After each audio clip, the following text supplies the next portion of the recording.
On peut y aller.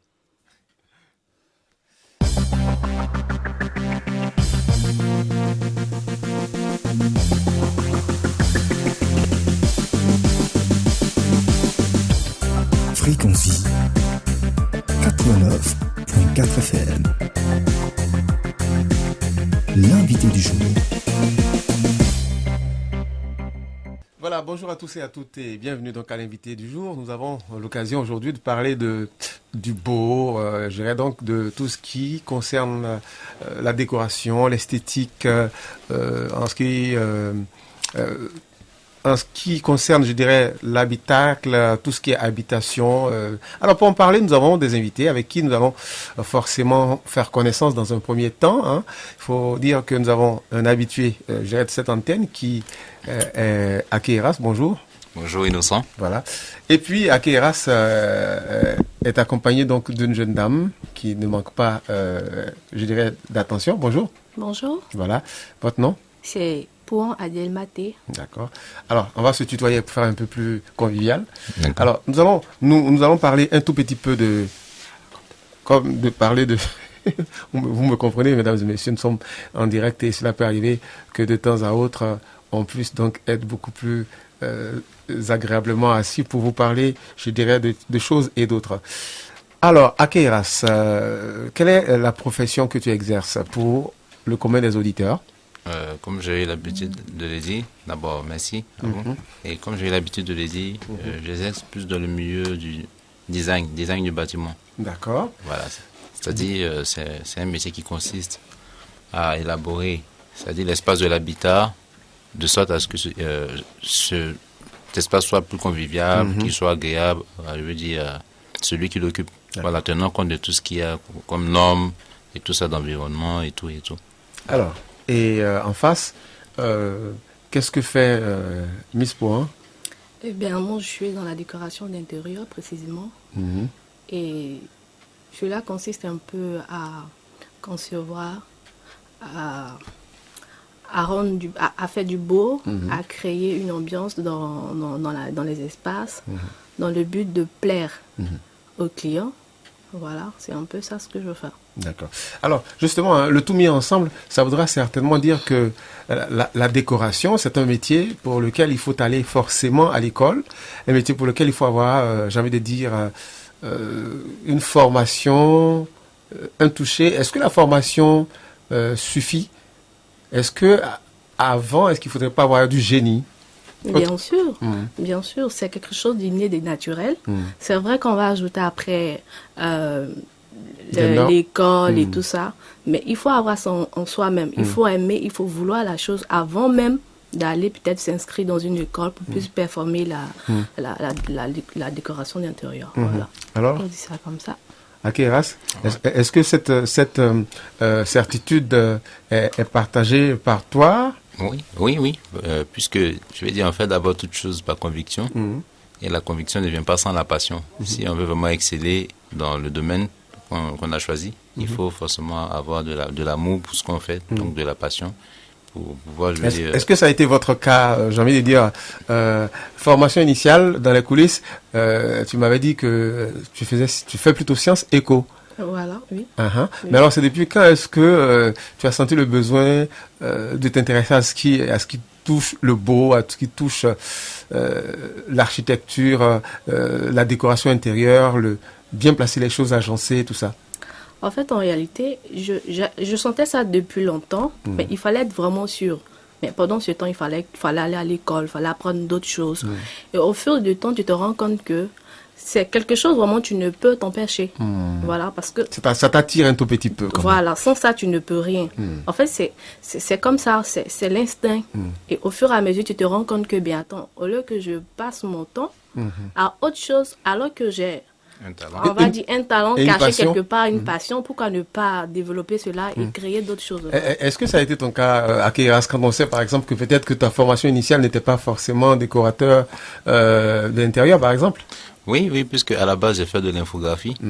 Voilà, et c'est-à-dire ce qui m'a plus intéressé, ça a été un peu comme une sorte de challenge.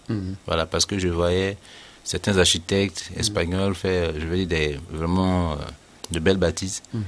Et j'avais cette envie en moi de pouvoir m'exprimer aussi de la sorte.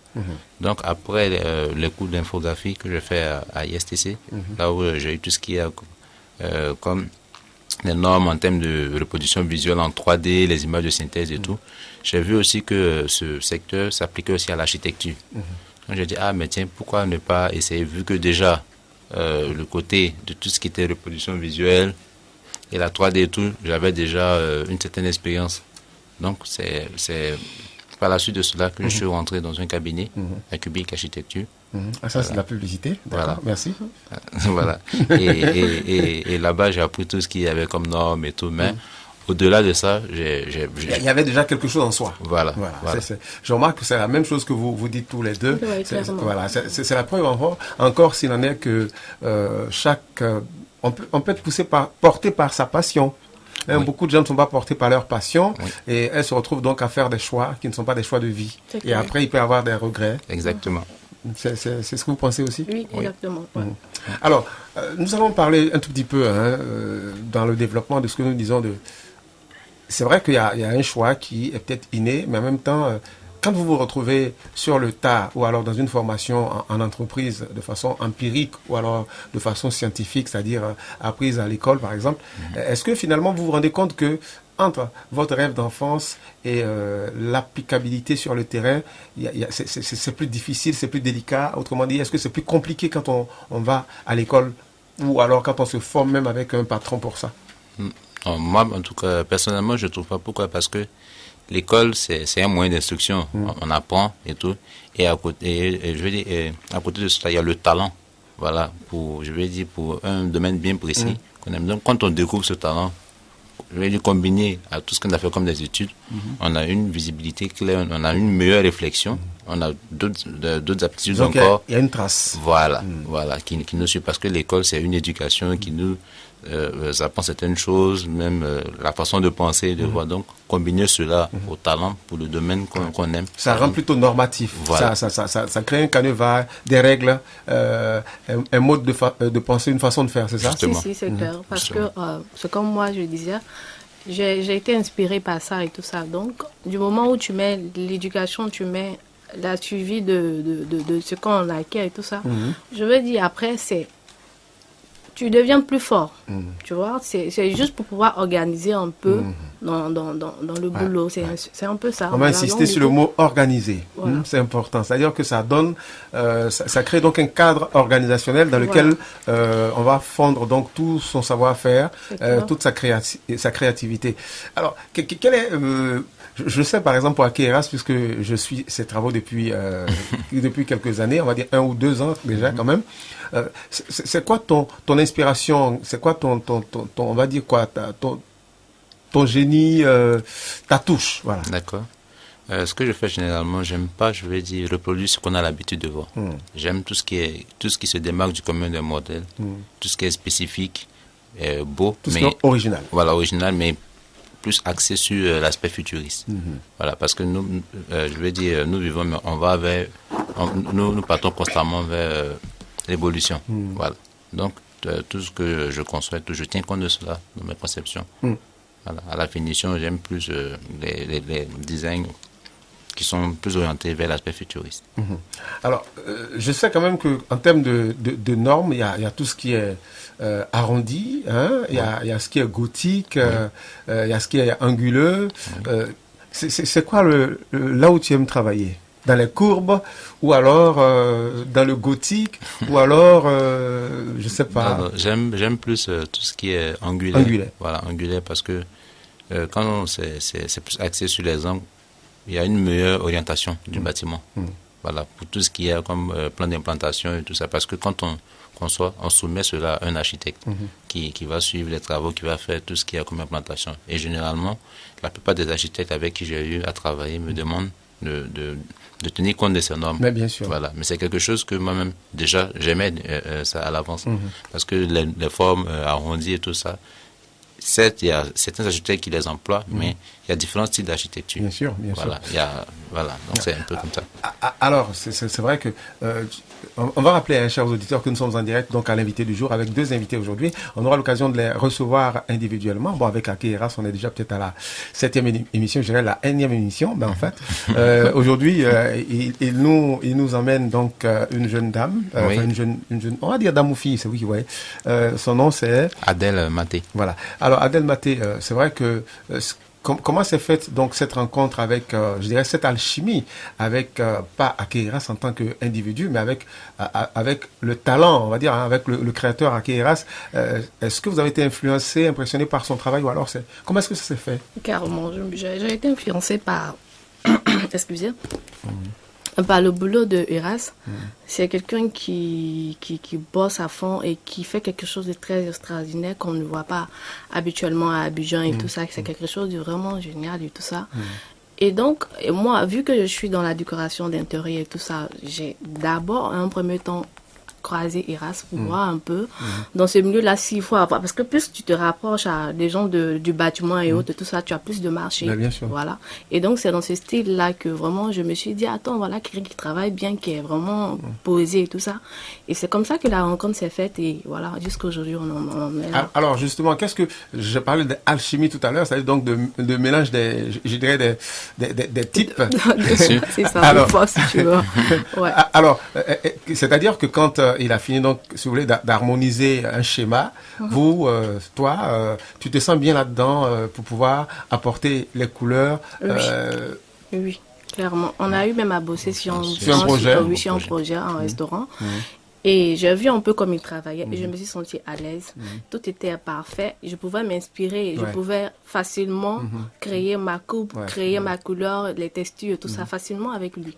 Voilà. Donc, il y a forcément un agencement Bien sûr. entre les styles. Hein. Bien sûr, et même elle a Ça, eu ça même- commence déjà par qui? Par l'architecte ou alors le décorateur, le designer ou alors le décorateur? Comment est-ce que ça se, je vais dire- comment est-ce que ça s'échevauche? Je veux dire, l'architecte, quand on dit l'architecte, c'est quelqu'un qui conçoit un D'accord. système, un Ça, c'est fonctionnement. le concepteur. Donc, par exemple, n'importe qui peut être un architecte, c'est-à-dire concevoir de façon aléatoire sa maison. De façon informelle. Mais il faut forcément soumettre cela à un architecte voilà, qui a fait l'école pour cela, qui Pour pourra vous valider. dire, par exemple, voilà, pour valider, là c'est faisable, là c'est pas faisable.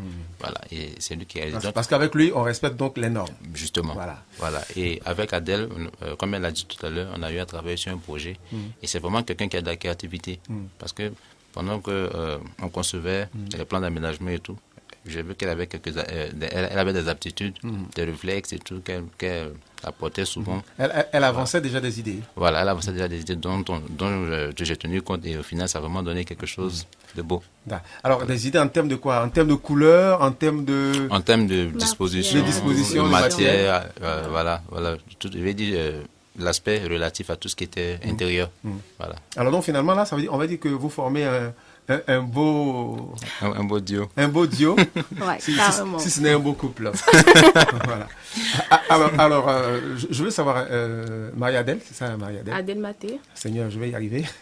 Adèle Maté. On a, pour la première émission qu'on fait ensemble, on va conclure. Et puis, parce que ça fait déjà 15 minutes, 14 minutes passées. Voilà. N'est-ce pas, Emmanuel, qui réalise cette émission?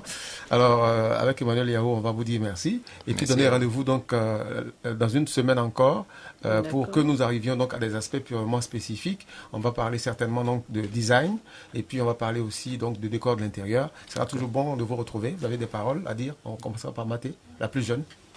D'accord. Et j'ai été très très contente de participer à cette émission et j'espère bien encore continuer et inspirer vraiment les jeunes qui ont envie d'aspirer à ce métier-là et que tout se passe bien pour la suite, quoi. Ben, Voilà. tout va bien se passer. Voilà. Voilà. Moi, c'est juste de dire merci pour cette énième occasion encore que tu me donnes de pouvoir m'exprimer. C'est Fréquence V qui donne. Donc voilà, je vous dis merci à la maison et tout ça. Et Voilà. Voilà, mesdames et messieurs, on se retrouve la semaine prochaine pour continuer parce qu'on ne faisait que évoquer, je dirais, une phase introductive relativement au métier avec X à O, c'est-à-dire au métier de l'architecture, de la décoration de l'intérieur, du design. Donc tout ça pour faire une belle alchimie, je dirais, en termes de décor. Ben voilà, le décor est planté, au propre comme au figuré. On se retrouve la semaine prochaine.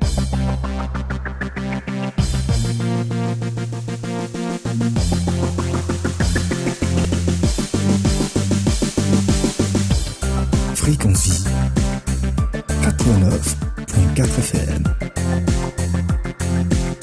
L'invité du jour.